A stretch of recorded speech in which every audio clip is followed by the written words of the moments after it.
Hey YouTube, this week's video is going to be a bit experimental, and this is going to be my first attempt at making multiple rings at once. My goal here is to figure out a style of ring that I can make faster than my traditional glowstone rings, so that I can have some less expensive options on my website. So like I said, this is my first attempt at this, so there's definitely going to be quite a few changes that I'll need to make in the creation process until I get these to look how I want and get them available on my website. So I might do another video in the future showing some improvements that I can make. So just let me know if you'd be interested in seeing that in the comments. So as you can see in the video, I just gathered all of my selected ingredients for this batch of rings. And I've just started sanding just these little shavings of meteorite and copper into the containers. And I'm making such small pieces because the idea is to mix everything into some polyester resin, and then I'll put all of that mixture into a syringe, and then that way I can quickly inject the inlays into the rings. Now I'm crushing up the amethyst, and the same rules apply for this. The pieces need to be really small so that they'll mix into the resin evenly. Now one thing I'd change next time I do this would be to use a lot more amethyst and opal. It didn't show up in the rings as much as I had hoped.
Now I need to mount the rings that I'll be using onto this aluminum rod.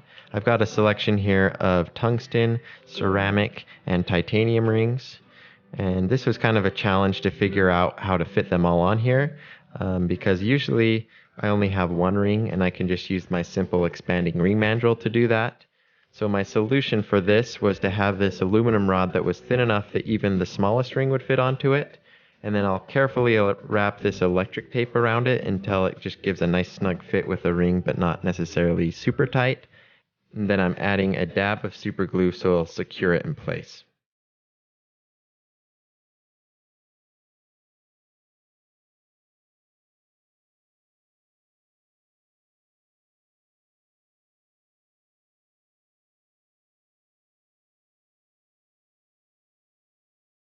Okay, now it's time to mix everything together.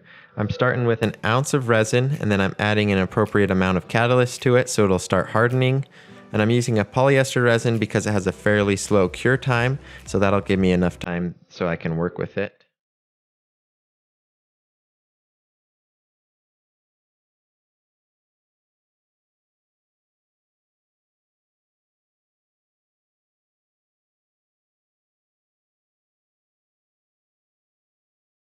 Now I'm just mixing in all the ingredients one by one. Now it doesn't really matter what order you use, but you just need to make sure that they get mixed properly.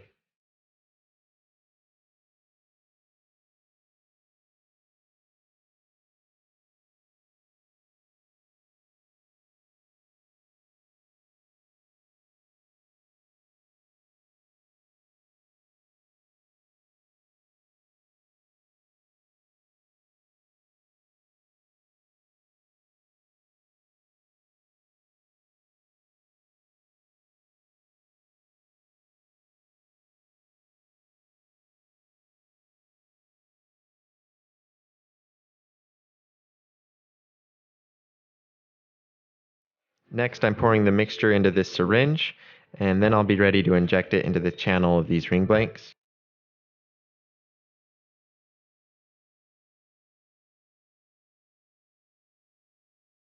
So here I'm making sure to completely fill the ring inlays. This resulted in there being a lot of excess resin, but I'd rather have more and have to cut it away than not have enough and wait for it to have to cure again if I need to add a little more.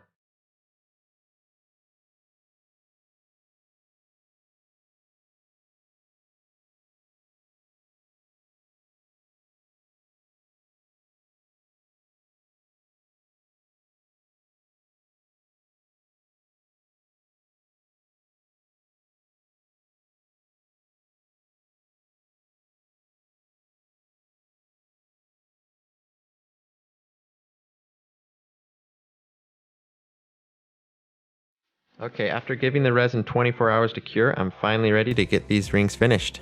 So I'm starting by using a lathe bit to quickly remove the bulk of the material, but I left about an extra millimeter of excess inlay on there because I didn't want to scratch or chip any of the rings that can't be polished, like the ceramic and tungsten. And like I said, I used a titanium ring here as well, and that could be polished, but I just used the same technique on everything just so I could keep consistent.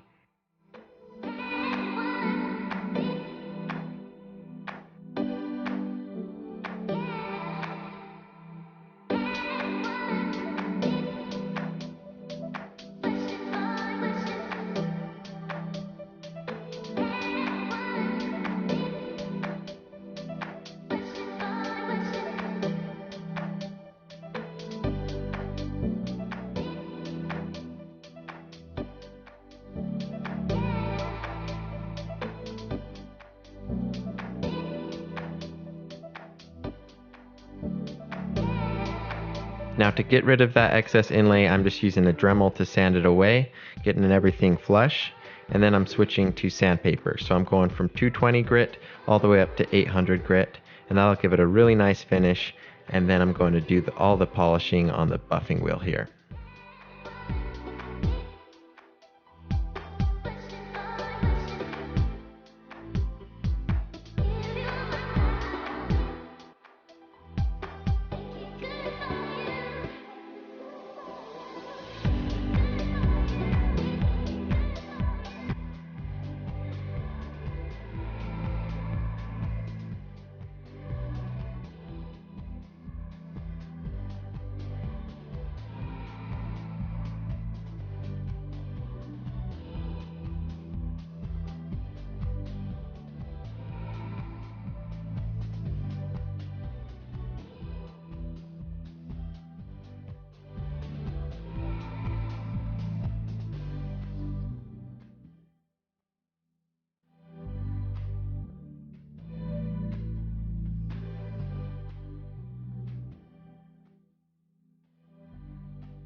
And here the rings are totally finished.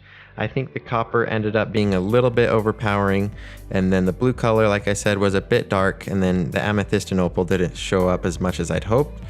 But overall, I'm really happy with the way they turned out, and it was really promising. All of those problems I can definitely fix in a next attempt, so it's just gonna take a few tries.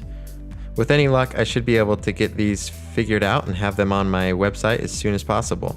Now let me know in the comments if you have any feedback for me, or if you just have any suggestions for future versions of these rings. There's like an infinite number of options I could do. I could use so many materials for these, so if it's something that can be crushed up, it can probably get in this ring. So just let me know what your suggestions are in the comments and I'll be sure to read them. Now, if you're interested in a ring like this, something similar, I do a lot of glow rings and a bunch of other rings made out of things like Meteorite or superconductor. So if you want to check that out, there's a link to my website in the description. And if you even want something totally custom, you can just go to my website and contact me through there. And if you want to see a behind the scenes look at everything I'm up to, then make sure to give me a follow on Instagram. That link is down in the description as well. Anyways, guys, that's all I have for you this week. If you liked the video, then go ahead and give it a like, and make sure to subscribe if you want to see my future videos. I hope you all have an awesome weekend, and I will see you all next Wednesday.